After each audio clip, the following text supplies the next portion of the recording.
We're talking about leading healthy, growing, multiplying groups. And we're talking about 8 habits of the effective small group leader. And today we want to talk about the 6th habit, which is mentoring. So we want to be dreaming about leading a healthy group, praying daily for our group members, inviting new people to our group, contacting the people that come to our group every week, and then preparing for a great group meeting. But the key to becoming a multiplying group is mentoring an apprentice to lead a group without you. Mentoring somebody, making a disciple who is capable of making disciples. It is only through the power of multiplication that we see the gospel spread exponentially, and where we see the power of the gospel through multiplication to reach and change the world.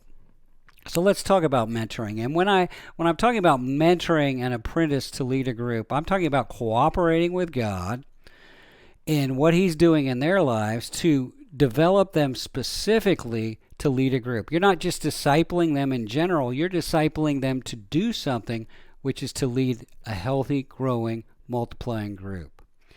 Why should we do this? Well, that's what Jesus did. He poured His life into a small group of men who, after He left, these men were able to multiply it into the lives of others until the gospel spread throughout the whole known world.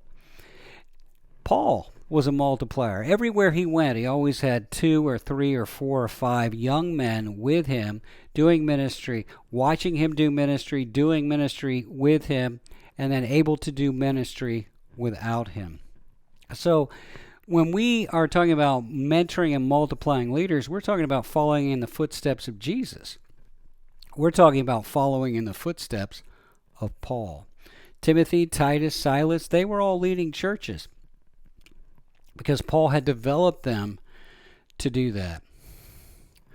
Why do we want to multiply leaders? Because it uses the power of multiplication. So let me tell you very simply some keys to being effective at developing new leaders. First of all, where are you going to get them?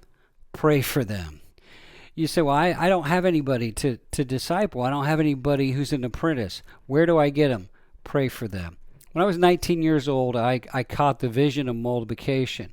And so I began to pray every night for 2 weeks. And I said, God, give me a disciple so that I not only lead someone to Christ, but I'm able to help them grow so that they can disciple others. Give me a disciple. I prayed every night for 2 weeks.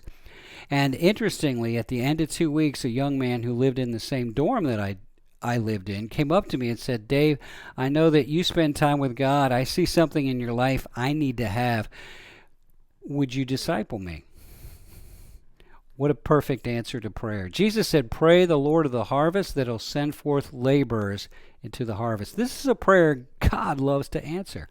Well, that young man named Daryl, he and I met every night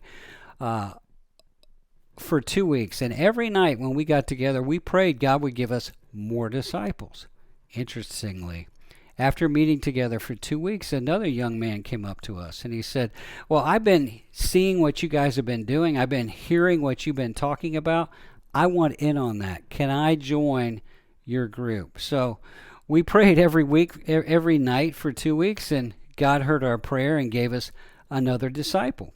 Well, we continued to pray every night for 2 weeks, and exactly 2 weeks later, a guy named Jim came up, and we were getting started. He said, I want to join you.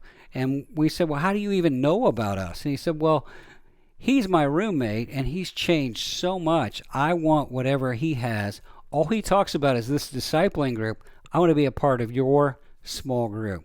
So we went from me to me and Daryl to me and Daryl and Tim to me and Daryl and Tim and Jim.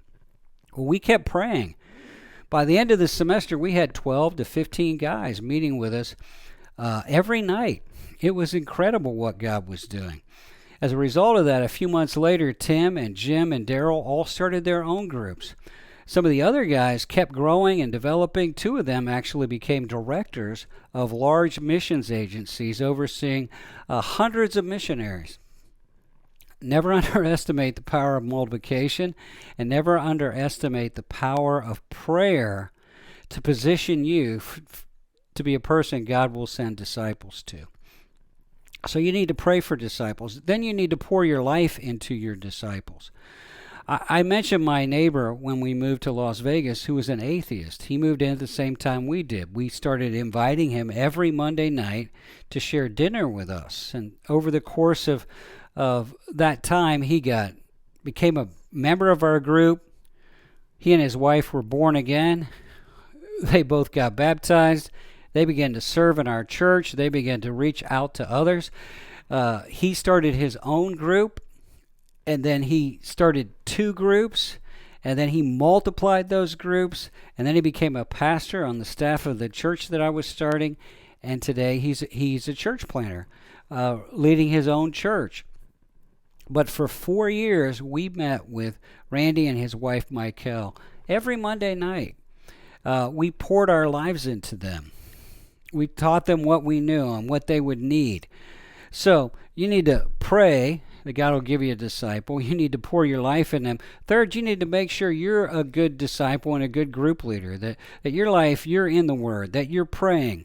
And then as a group leader, that you're practicing these habits we've been talking about. You have a dream for your group. If you want them to multiply the group, you have to have a dream of multiplying the group. You are inviting new people. You are contacting new people. You're praying for your group members consistently. What they see in you is what they're going to produce and what you're going to see produced in their lives. So you want to be an example. Beyond that, you want to develop them as a leader. And there's really a 3-step process of development. And that is, they're in the group with you, and you talk to them, and now they are intentionally watching you. You are leading the group, but they are watching you to see exactly what you're doing and how you're doing it. So you do it, and they watch. The second step of the process is you both are doing it together. Maybe you're doing different aspects of the group. One's doing the opening, and one's doing the Bible discussion, and one's doing the closing. You're leading different aspects of the group, but you're doing it together. One of you is the main leader one week, and one's the main leader the next week. First step, you do it, they watch. Second step, you do it together. The third step is they're doing it, and now you're watching. You're not giving any leadership in the group. You're letting them lead the group, and you're watching and encouraging them. And then the fourth step, and the last thing you want to do if you want to mentor a disciple, is you've got to multiply. You've got to intentionally have a date, have a time, have a plan so that your group goes from 1 group to 2. And there's 2 ways primarily to do that. One is take your apprentice and a few others out of your group, and they go start a brand new group, and you stay with your existing group. The other way to do it is your apprentice stays, and now they're leading that group, and then you start a brand new group, and you get a brand new apprentice. I like to use the second one. I'm leaving my apprentice there to they have some people to work with, and then I am intentionally starting a brand new group.